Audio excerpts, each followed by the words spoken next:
बता दें। हाँ अस्सलाम वालेकुम जी। सलाम मेरा नाम वालेकुम। है मोहम्मद रिहान। हाँ दरगाह कलंदर साहब के सेवादार हैं। जी, अब ठीक है। जी, बू अली शाह कलंदर का ये दर है। हजरत शाह सरफुद्दीन अरमानुल बू अली शाह कलंदर तो सरकार के वाली साहब इराक़ के रहने वाले थे। तो आपको वाली साहब को हुक्म हुआ था हिंदुस्तान आने के लिए। तो हिंदुस्तान जब आए तो दिल्ली से आप पानीपत का बसारत हुई, पानीपत जाइए। तो पानीपत आए तो यहाँ सरकार की पैदावारी हुई थी, तो सरकार ने यही पैदा हुए थे। फिर अपने हयात सरकार जब पैदा हुए 3 दिन तक रोते रहे। तो सरकार के वाली साहब भी परेशान, वालदा भी परेशान कि हजरत क्यों रो रहे हैं।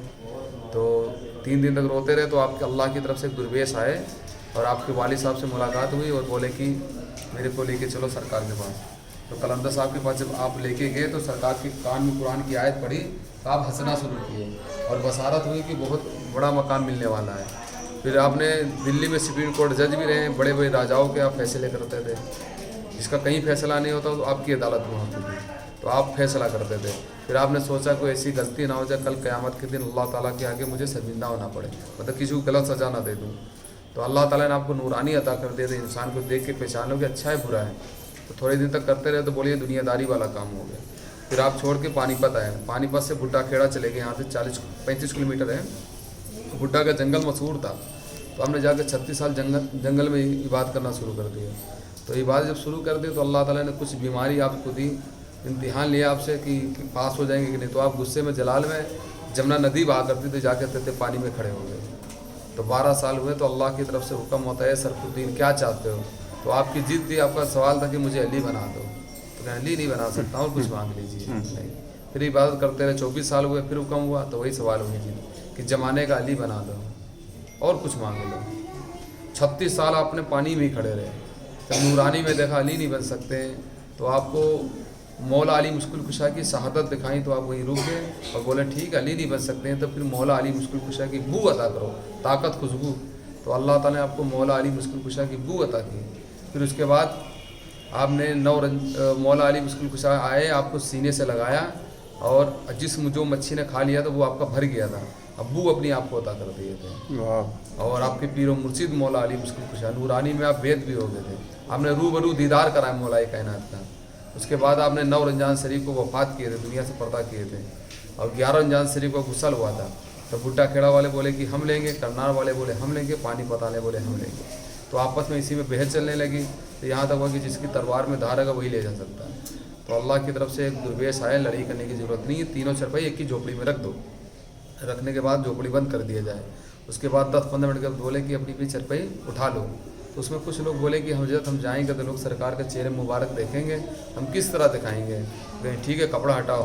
जब तीनों चरपाई कपड़ा हटाए तो रूबरू तीनों के सरकार का चेहरे मुबारक था। तब भुट्टा खेड़ा वाले भुट्टा खेड़ा में ले लिए, करनाल वाले करनाल में, पानीपत वाले पानीपत में। जो असल दरगाह हैं वो पानीपत में, मेन फैसले यहीं होते हैं। और आपकी तमन्ना भी थी, आपकी ख्वाहिश भी थी कि मुझे पानीपत में रखना। उसके बाद आपके जो अंदर बेटे लाडले मुबारक अली हैं, वो सुल्तान गियासुद्दीन बादशाह के बेटे थे। तो उनको औलाद नहीं थी तो कलंदर साहब की खिदमत में रहा करते थे। तो कलंदर साहब से कहने लगे मेरे लिए दुआ कर दीजिए कि मेरे औलाद हो जाए। तो कलंदर साहब ने दुआ किया और वादा किया तुम्हारे 2 बेटे होंगे, एक बेटा मुझे दे देना, एक तू रख लेना। तो सुल्तान गियासुद्दीन बादशाह के 2 बेटे हुए। तो मुबारक आपने मांग लिए थे, खुर्रम के 2 रख लेना। तो मुबारक 6 महीने के थे, आपकी गोद में डाल दिए थे। तो कलंदर साहब की आपने बहुत ज़्यादा खिदमत करी। तो कलंदर साहब ने अपना बेटा भी बनाए थे, अपना दोस्त भी, अपना खादिम मुरीद नहीं बनाए थे। इतनी मोहब्बत थी कि अपने हयात में कलंदर साहब ने अंदर वाली जगह तामील किए थे। तो आपसे पहले दोस्त पर्दा कर दिया, तो अपनी जगह अपने दोस्त को दे दिया और उसी वक्त ऐलान कर दिया पहले मेरे दोस्त पे सलामी होगी फिर मेरे पे, वसीला मेरे दोस्त का लगेगा, कबूल मैं करूँगा।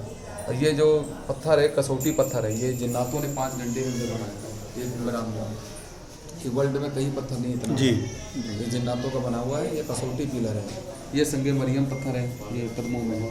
इसको कोई भी बीमारी हो इस पर खड़े होकर दुआ मांगो, बीमारी खड़ जाती है। तो पीर साहब एक तो हम दाखिल हो रहे हैं।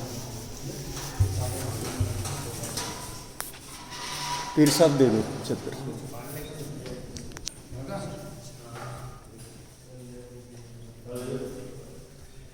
ये है बूशा अली कलंदर साहब की दरगाह और अब हम उनके परम शिष्य दरगाह पर हाजिर हो रहे हैं उनके दर्शन करने।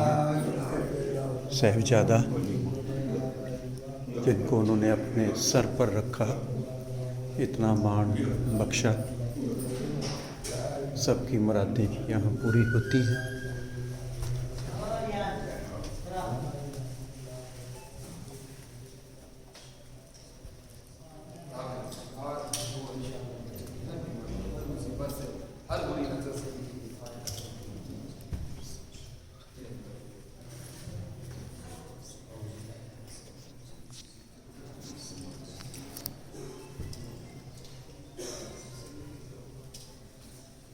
सलाम अलैका या रसूल अल्लाह सल्लल्लाहु या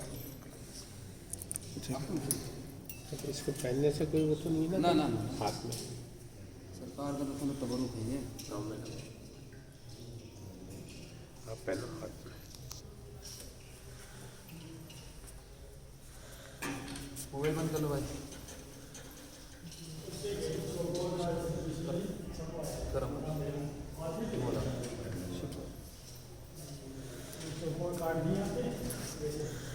थोड़ा आगे हो जाओ।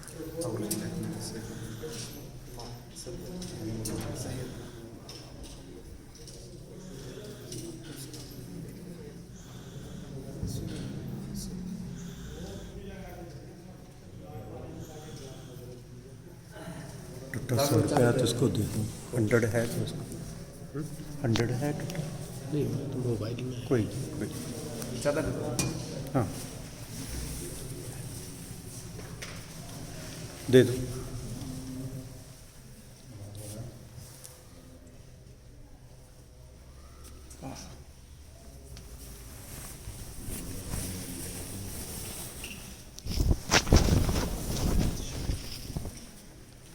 पकड़ना है।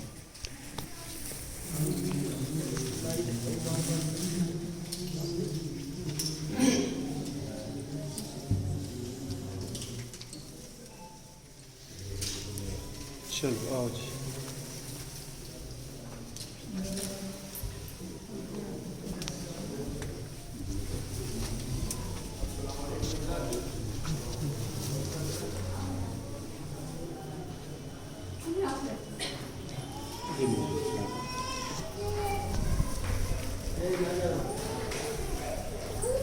तो ये हम बाहर आंगन में आ गए हैं और यहाँ एक पत्थर है जहाँ खड़े होकर तुम अपनी अरदास करो तो कोई भी शारीरिक मानसिक बीमारी से मुक्त हो जाते हैं। तो हम भी यहाँ खड़े होकर अरदास करते हैं।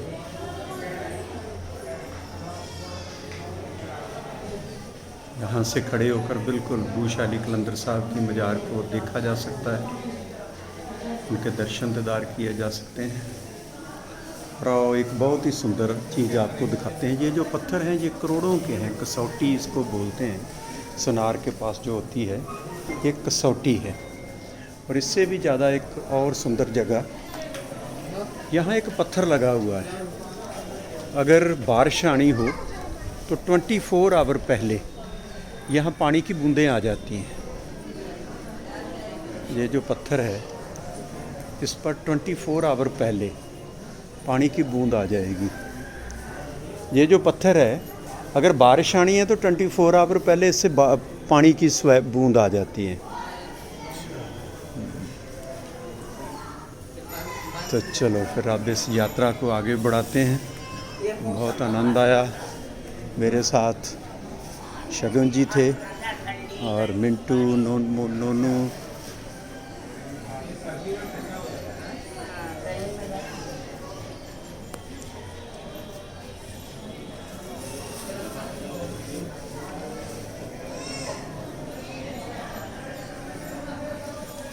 तब बाहर का आंगन देखते हैं। ये लोगों की मुरादें जो लोग सुखना सूखते हैं तो यहाँ ताला लगा जाते हैं, साथ में चिट्ठी भी बांध जाते हैं। और जब पूरी होती है तो आकर कोई भी चाबी लो तो कहते हैं ये ताला खुल जाता है।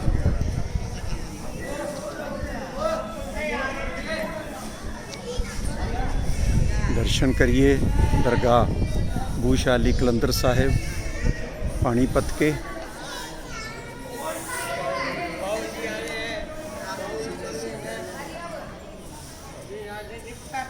ये है दरगाह बूशा अली कलंदर साहिब।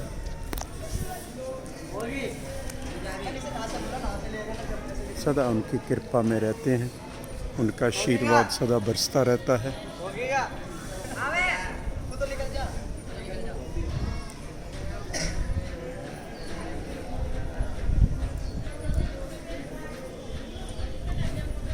पानीपत की तमाम ज़ियारतगाहें मुस्लिम वफाक हरियाणा वक्फ बोर्ड के ज़ेरे इंतज़ाम हैं।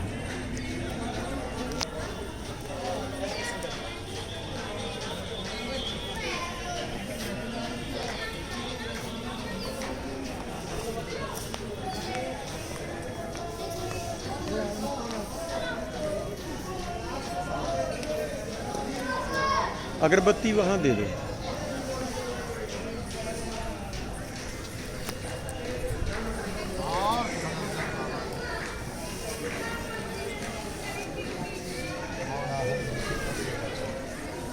हर बीमारी से बचाए और दुख दिल दर्द दूर करे मौला, हर मुसीबत दूर करे, हर परेशानी दूर करे मौला, खूब रोजी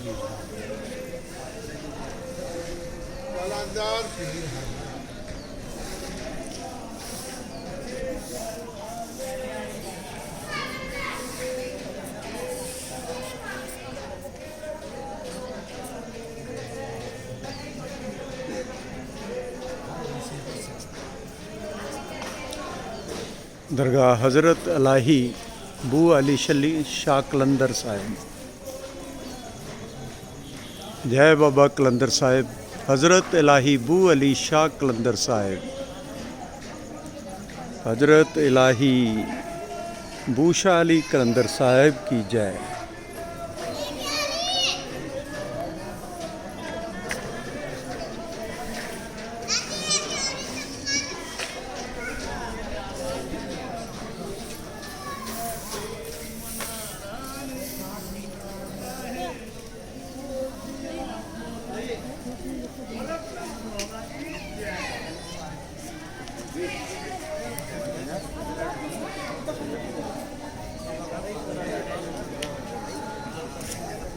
इसमें मांग लेना अपना।